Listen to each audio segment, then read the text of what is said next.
Welcome back. Today, I hope to analyze at least two, if not more, of my recent Rapid games. As I mentioned in a previous video, about a month ago I started playing Rapid games off camera to see if I was better that way than playing them on camera. And at first that turned out to be not true. My rating just tanked. If you're new to my channel, I'm not a titled player or a chess coach. I'm just a random person trying to get better at chess, or sometimes just trying to enjoy it. But I hit my low point of 1148 after being up around 1300. So I dropped like 150 or more points in a matter of 3 or 4 weeks. It wasn't a straight drop. There were some zigzags in there. But starting a couple of days ago, I've won several games in a row. One of them, I ran the game review a couple of days ago, and I didn't even go through the game review. I just wanted to see what the percentages were, and my opponent and I both played horribly according to that. But I'm sure even some of these games that I won, I can learn something from. So let's do that. This is from a game I played this morning. And according to the game review, I didn't make any mistakes or blunders or misses. I just had 2 inaccuracies and my opponent had 3 mistakes, which is kind of surprising. I felt like I made mistakes in this game, so I do want to look at it and see with this analysis board here. It says I had 3 great moves. Okay, so maybe I've turned things around, but I'm guessing it's much more likely that my opponent just made a really obvious error.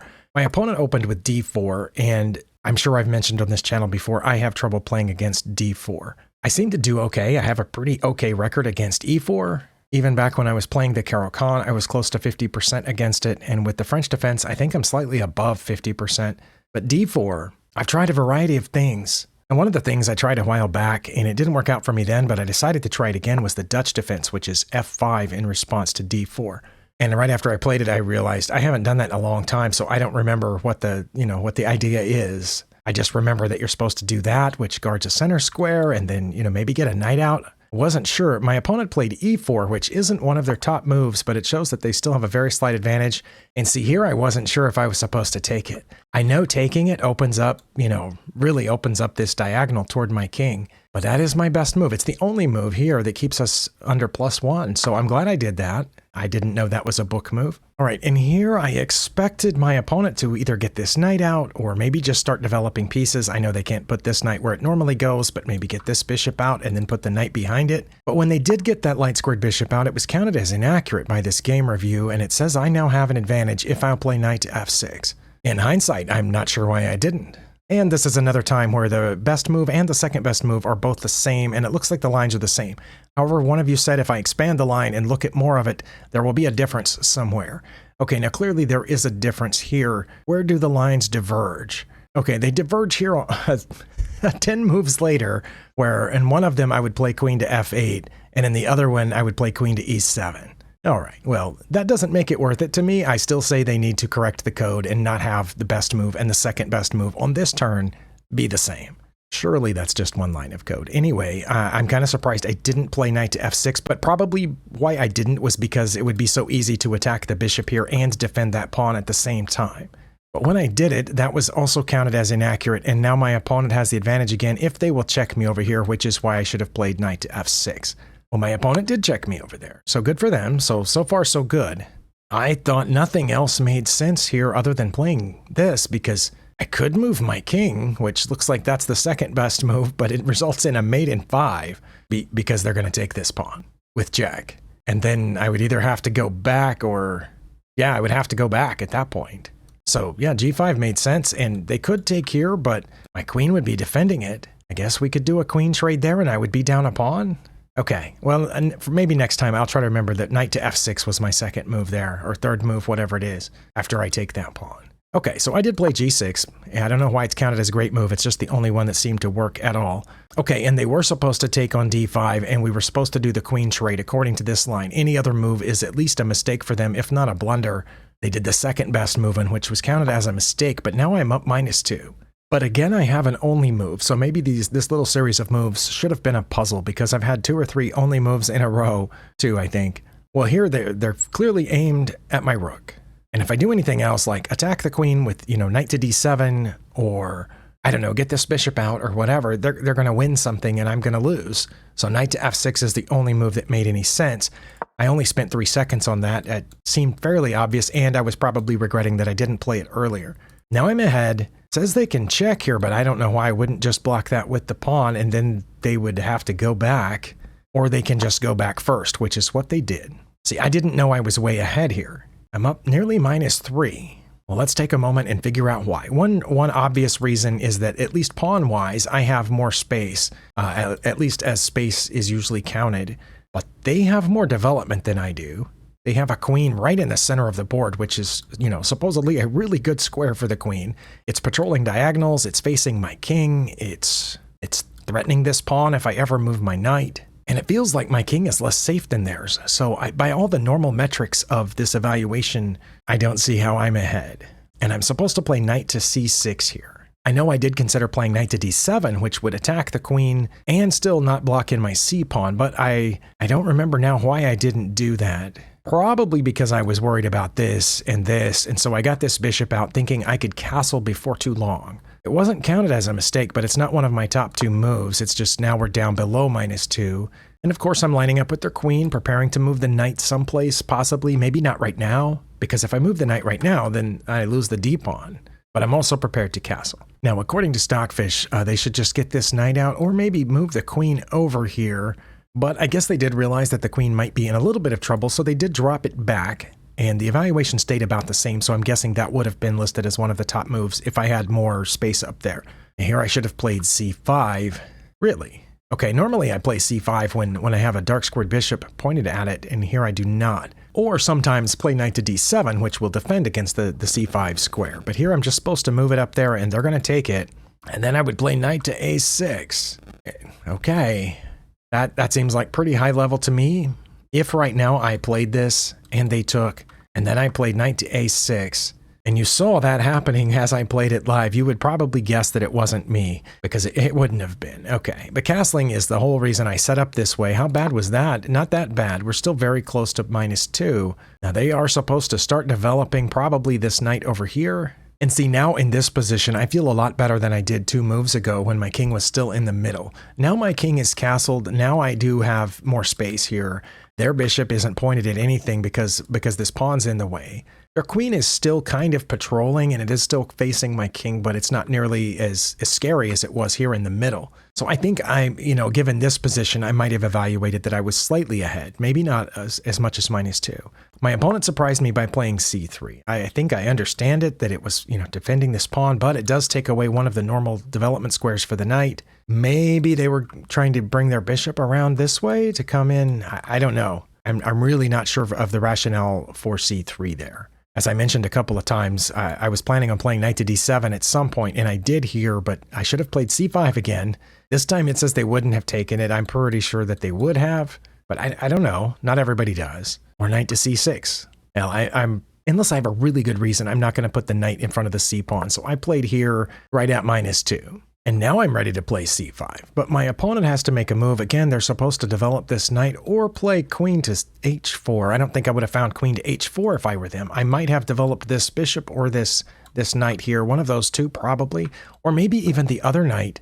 That's what it's saying. Knight to e2 is their best move right now, but that looks pretty reasonable because you want to castle your king. They did play one of the moves that I said, which was here, and that's a big mistake. Takes us to almost -5. So I would have counted that as a blunder, but only if I play knight to h5, which I did not see. I did see that they have 2 pieces pointed right there at my pawn that my queen's next to, and I'm up 1 pawn. If they take that, they'll be up 1 pawn, and I'd have to move my queen over, and I can't move it back. So I thought I needed to move that pawn. But yeah, if I didn't find knight to h5, I was supposed to find e5, which does not make a lot of sense to me. Knight to h5 does now that I see it. It obviously makes a ton of sense. And spoiler alert, I found that on the next turn. But e5, I don't understand. And it says they wouldn't take it. Why not? Why wouldn't they take it? Because that's what I would expect a human opponent to do if I played e5 here. I'm just going to find out why, because I need to know, because now I can play knight to h5.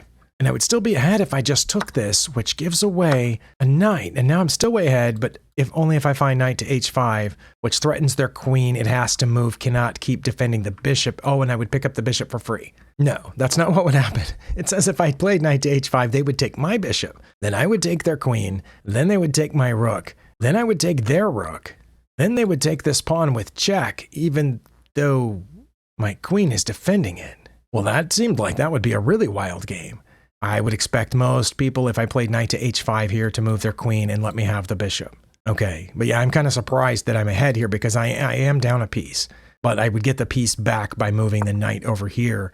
And according to the engine, it doesn't really matter whether they give up the queen or not, but it would probably take here. So of course I would take there, and then they would take my rook.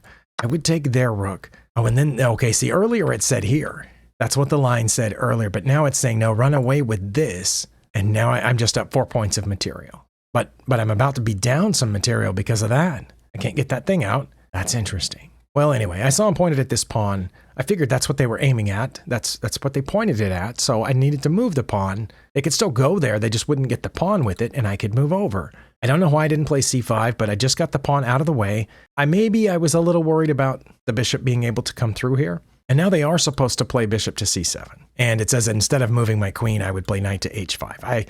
I think if they had played this, which is what I was expecting, I was just going to move my queen over. But they didn't play it, which makes this a fork. And I did see it this time. But I'm still only up one pawn, and I'm not really at this point thinking I'm way ahead. They have a bunch of bishops and queens pointed out through there. I haven't played the Dutch defense in a long time, so I thought this way they're going to move their queen, then I'm going to trade my knight for the bishop. Oh, right, the engine says their best move is knight to d2 or knight to e2. Why? Well, nobody I know is going to play either one of those. They moved the queen up here, and of course I'm supposed to take the bishop. Oh, I could take it with the rook. I will just say that it was after I moved here that I realized my rook would also be hitting the bishop. But because before I moved there, my rook wasn't pointed at the bishop. I mean, it's pointed there, but something's in the way, right? But when you move a piece, it's not where it was anymore. And so when I got here, then I realized, oh, my rook's also hitting this. And so wherever they move the queen, they're not going to get the knight back for the bishop. So here I began to think that I was probably ahead. Now my opponent played knight to d2, but now I'm a piece ahead. Any trade benefits me. It says checking here on d3 is my best move right now, but I just went after the queen, and after I moved that, I realized they could take this, and then I realized, wait, no, they can't because my knight's guarding it, so they have to run away. And if they just drop back one, my bishop's kind of pointed there. They drop back two. I wasn't sure exactly what I was going to do, but I thought, I can check and then see what happens. I dropped the queen back, and then I checked, which is my best move. Okay, good. So I'm up +6 now. I have to move the king. E2 and F1 are listed as the top moves. They went the other way, which it wasn't much worse. But now I get another pawn, and that's a check, and I'm going to get the rook for the knight. And again, I didn't realize that when I first checked here. I realized that after I moved this knight here, and I didn't know where they were going to go. I thought if they went to one of those two squares, I was going to check them with the rook. Is that what it says? Oh, good. Okay. Because my knight's guarding that square, they would probably... Well, in one of the cases, it says they would take with the queen, and in the other case, they would have to run away, but I would pick up another pawn either way. But when they go that way, I have this fork, and it is protected by the rook. So I did find that, and they move out of check. I take the rook. Now I'm threatening the queen again, but now nothing's guarding this pawn. My opponent didn't see that and ran away. It's not my best move, but I thought they were about to move this knight, and then they were going to get mine, so I went ahead and got my knight out while the rook is still defending there. They are supposed to bring this rook over, but instead, they surprised me by taking that pawn. And that wasn't listed as, their top two moves, but I thought, when they did that, I thought, oh, they're just giving away the knight for a pawn, because I'm going to take here. So they took that, and it is my best move to take back. But this is, okay, this point right here, my opponent shocked me by taking my knight with the queen. And when they did it, I thought, oh my goodness, that's horrible. I'm just going to get their queen now. And then I saw this. So they didn't give up their knight for a pawn, is my point. They traded knights and picked up a pawn. They were 10 points behind. Now they're 9 points behind because of that pawn being pinned by the bishop. That move, to me, as soon as I recognized what had happened and that my opponent had found it, seemed very high level to me compared to some of the other things that had happened. And they only spent, right here, looks like about 18 seconds? Yeah, they spent 18 seconds taking that.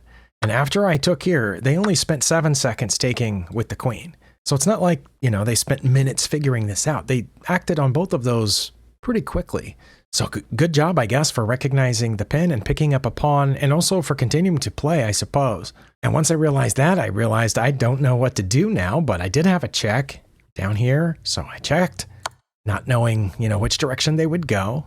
They blocked with this knight. And I almost took the pawn, but I saw at the last minute that their queen was defending the pawn, so I attacked the queen, thinking maybe it'll move, and then I could get that pawn. Or this knight. They moved back one to keep defending the knight and to get out of danger. And something that I have trouble seeing on my own side is when the king and queen are lined up in a diagonal.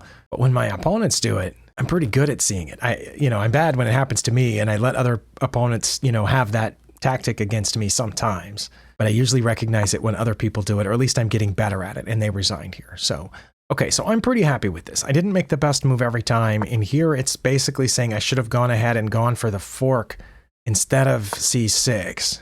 I think that's the one that I'm going to have to think about for a while. And it says that if I had played that, they would take here because it's check. Oh, wait. Well, then that's why I played c6 instead of c5, because I wanted to play the fork. That was a preparatory move.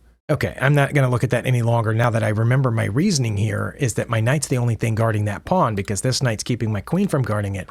So I played here not only to save this pawn, the c pawn, but to save the d pawn so I could do the fork if they didn't move. And yeah, I still don't understand e5. I'm happy with this. I don't have quite enough time, but I am going to try to look at the game right before this.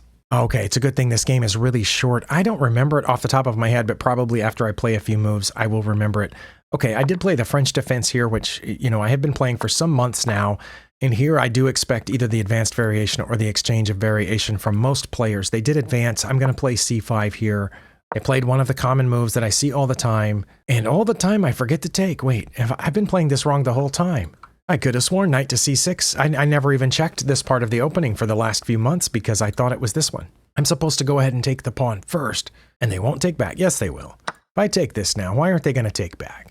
I know if they take back with the queen, I develop my knight, but why won't they take back with the knight? I don't know. Okay, well, maybe I'll take it next time. But anyway, after they developed this, I did what I've always been doing, which is get this knight out. Okay, it is a book move. And now most of my opponents play c3 here when we get to this point. I've had a few try to defend with the bishop, but I don't think that typically works. But yeah, I usually see c3 here because that defends that. And they already have the knight and the queen defending it. And this opponent played knight to c3, which doesn't defend it at all. So I was confused and didn't know, is this part of the opening that I haven't studied yet? And I thought about taking the pawn, but I thought, wait, maybe something's going on here that I've missed. So I did what I would have done had they played c3. And if you back up here and it says c3, had they played c3, queen to b6 is what I normally play. And that is one of the moves listed here. It looks like my top one. So when they didn't play c3 and they got that knight out instead, I played queen to b6. It was counted as inaccurate. And it says because they can take here now. But wait, if they took here, wouldn't I take back? That was the plan. But they didn't take there. They went to defend. And Stockfish would play knight to h6 here. Okay, that surprises me. Or bishop to d7, which also surprises me. I thought I was supposed to take this pawn when they quit defending it with the bishop. But I did that, and now it says they have a huge advantage if they play knight to b5. Well, that's not b5. They should have played in here, aiming for the fork. Oh. And it said plus 1 point something at first, but now it's just 0.8. I don't know if I would have seen that either, although I do have a ton of opponents aiming for the c7 knight fork. I think what my opponent did is kind of what I expected, and I thought now I have to run away with my queen. And I thought of a couple of different ways out of there. One is to slide here, and then, I might have to, zigzag my way around. And the other would be to come right here and check, which I figured they would block by pushing the pawn. And that's what it says. But I slid back and checked, and then they resigned. Okay, so their mistake was putting the knight there when, like I said, I actually thought that was a good move. I assumed once I went here, they would play c3, and then I would have to run further away, and I thought I would go to a5, which would let me go back home. So why did they resign when I played here? You know what? Maybe somebody called them, because the knight's defended. It's not a fork, right? Once they move the pawn, once they play c3, which attacks my queen, it also defends their knight. It says I would go to a5 at that point, and then they would take my c pawn, and I would take back, and they would take there, and then I would get this pawn? No. What? I'm probably reading that wrong. But let's say they had played this. I would have definitely gone here. That's what I decided, when I checked. So it says they'll take this pawn. I'll take with my bishop. They'll take here, and I'll take there even though that's defended? Oh, because now I'm aiming for this. Maybe? But it says I'll take here. I'm still ahead, and they won't take it. Oh, because if they do take it, then I definitely check here and I win the knight. So they'll play bishop to d4. I'll take here. They'll get that. And then I have to play f6 to protect my rook. Oh, wow. If my opponent had played c3 there, instead of resigning, I might have lost. Okay, but the good news is I'm back above 1200, which it was a little scary being in the 1100s because some of those players are really good. I don't know how so many of them stay in the 1100 range other than a bunch of them are really good. I mean, compared to me, I don't mean really good like, grandmasters and stuff. Really good for me. as my opponents. And yeah, I think for some of them, it's definitely a wonder that they are still sub 1200. Or maybe I just faced a bunch of people that are on their way up and I'll never see them again because they're going to be 1800 soon. I don't know. Either way, I think I got something from both of these. If nothing else, I exercised my chess brain. Hopefully you got something from it too. And I'll see you next time.